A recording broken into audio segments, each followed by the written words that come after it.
This show is for educational and informational purposes only. It is not to be used for diagnosis, evaluation, prevention, or treatment, which requires your medical team. All right, let's dive in. The first thing you have to do is look at your feet.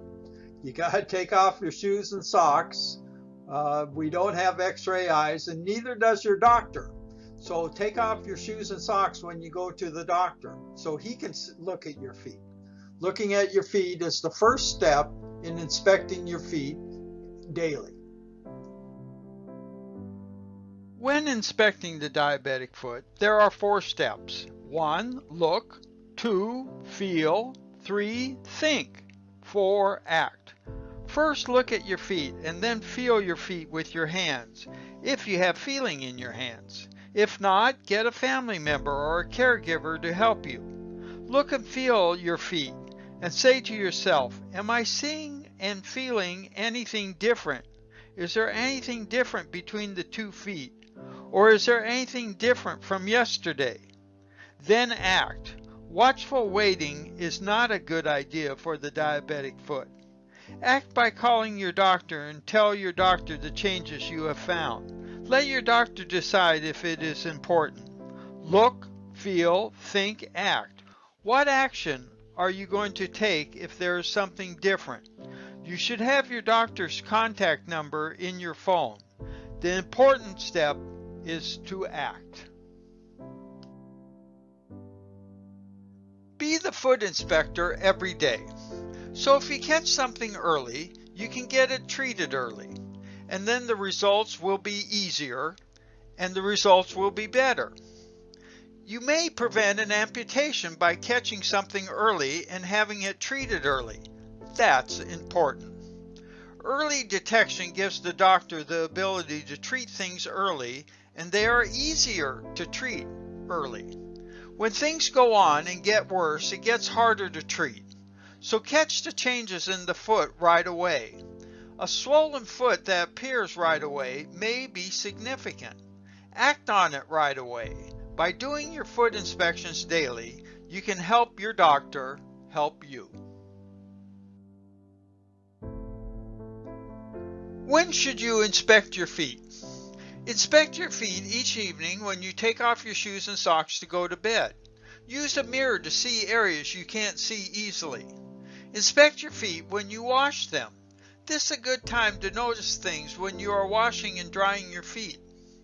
Some diabetics have to change their shoes several times a day. This is a good time to take off your shoes and socks, air out your feet, and wiggle your toes, and bend your ankles up and down and in and out for about 5 minutes to keep the blood circulating. And to look at your feet for anything unusual or that is different than before. When you buy new shoes, check your feet often to see if there are any irritations from your shoes. When you go to your medical appointments, take off your shoes and socks so your doctor can see your feet and check them. Always be checking. Just like you're always checking your blood sugars, you should also always be checking your feet. Check your diabetic foot. Your foot is like a shoebox. It has a top and a bottom, a front and a back, and 2 sides. Look at the front. Look between your toes. Look around your toenails and feel around your toenails. Look and feel at the back of the foot. Look and feel at the top, and look and feel at the bottom of your foot. Look and feel on the inside and the outside of your foot. So the foot, like the shoebox, has 6 sides to look at.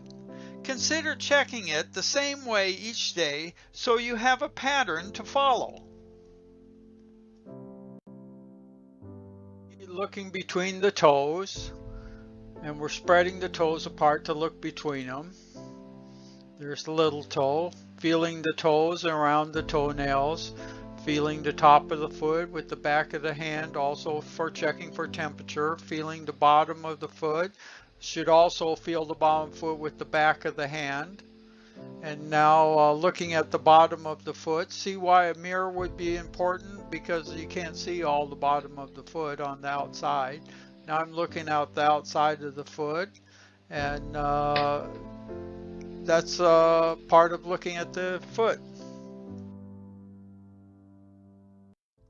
It's hard to see parts of your foot. They've done studies where they put little dots on the foot and asked people to see if they could see them. The outside bottom is especially hard to see. With aging and bending problems, it even becomes more difficult. Using a mirror is important to inspecting the foot. You can put a mirror against a wall. Here we have a mirror on its own stand.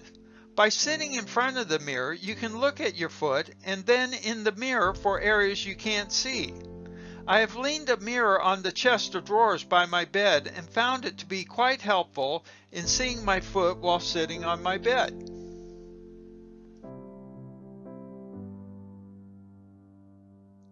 Don't put the mirror on the floor. You might step on it. Then you'd have a mess of a problem. Your foot could be cut. It is just too dangerous to put the mirror on the floor. Some doctors suggest using a plastic mirror to see your feet because of the dangers of broken glass. You could choose to use a mirror with a long handle. They make long-handled mirrors that are made of plastic. Here's an example of what fungus in the nail looks like. So look at this closely and see if it compares to anything on your foot. If it does, bring it to your doctor's attention. Here we see a couple of mild cases of athlete's foot. We see it at the back of the heel and in between the toes. Now, athlete's foot should be treated when you're a person with diabetes, and catching it early makes it easier to treat. Dry skin on the foot may appear like these pictures. When you have diabetes, dry skin, fungus in the toenails, and athlete's foot should be treated.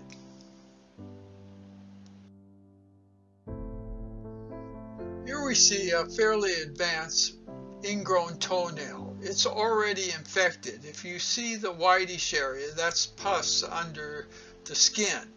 So you may just see a swelling and a redness at the sides of the nail. That's catching it early. And if you catch it early, you can treat it early. Ingrown toenails with diabetes should be treated early.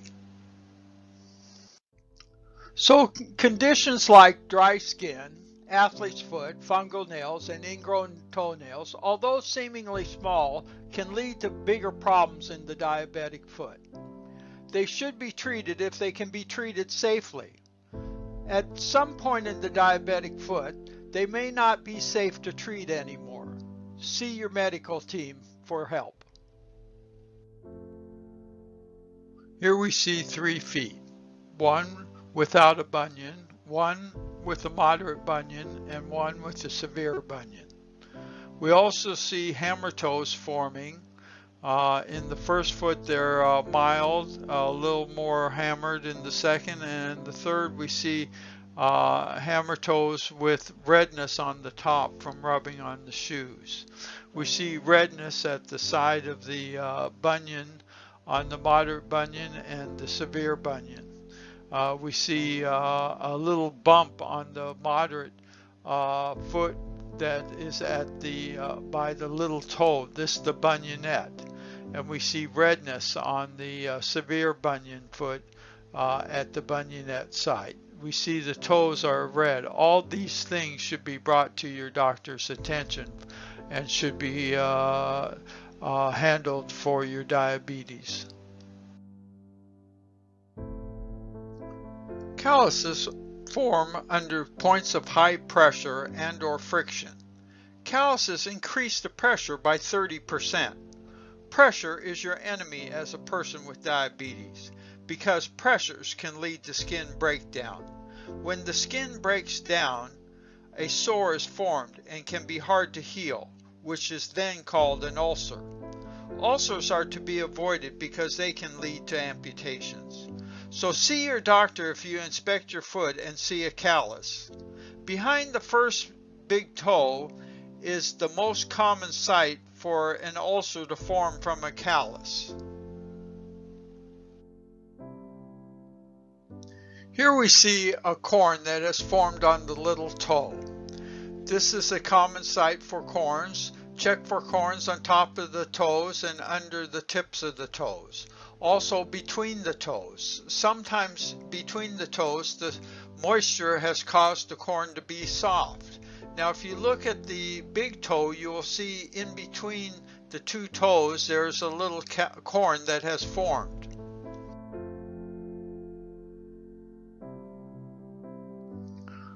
While inspecting the diabetic foot, you may see something like this. This is a viral wart. Cuts, cracks, or breaks in the skin can let infection in and can be hard to heal. Look for scarring. Scars are not as strong as regular skin. Look for rashes on the skin and report any rashes. While inspecting the foot, if you see red spots or blisters, have your doctor notified and have him help you treat the blisters and red spots so that they don't become worse. Stiff and painful joints can be signs of arthritis starting. So if you see a stiff joint or a painful joint, let your doctor know so that they can prevent it from getting worse. Check for deep tenderness by pressing on your feet. This may be a sign of something going on deeper in the foot. Pain or painful walking can be a sign that something is going on that shouldn't be going on your foot. Your foot should not be painful when you walk. If you have pain or painful walking, let your doctor know. Bleeding fluid or drainage is a sign of deeper problems in the foot. Get to your medical team immediately. Bruising can be signs of anything from a broken bone to bleeding inside the skin. So let your doctor know if you see bruising on your foot. Swelling can be a very serious sign in the foot or ankle for a person with diabetes. Have it properly diagnosed and treated. Check for temperature changes with the back of your hand. The back of your hand is the most sensitive part of your hand to temperature changes. Feel both feet and see if there's any differences between the two feet temperature-wise. An increase in temperature may mean there's inflammation or infection going on. Your doctor may have you have a temperature sensing device to check your feet, because he wants to see if inflammation has started, and that may indicate that you need to rest your foot. Pressures are enemy to the diabetic foot. Pressures can cause sores, and sores can develop into ulcers. Each yellow point on the foot represents an area that may have increased pressure. So look at these areas and realize that there's bony bumps in these areas, and these areas can rub on the shoe or cause pressure on the ground, and they can form breakdowns in the skin.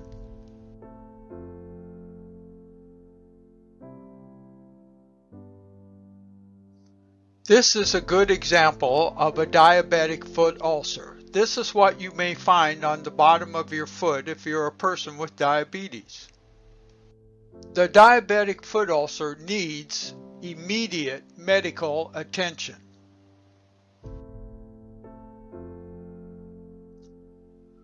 Here we see a healing ulcer at the tip of the big toe, and that it's going through the contraction phase of healing. Now the ulcer we see on this foot is an open sore, but for a few more steps. This should be brought to your doctor's attention immediately. If you have an open sore, your doctor should have it healed, and you may want to see a wound care specialist. Otherwise, you may have an amputation like this person does at the first and second toe. Now, all these sites should be inspected carefully, and any changes should be brought to your doctor's attention. If you have bending problems, seeing problems, or arthritis with no one to help you and can't inspect your feet, let your doctor know. As always, we are friends in the fight for feet. This is the Diabetic Foot with Dr. Joe.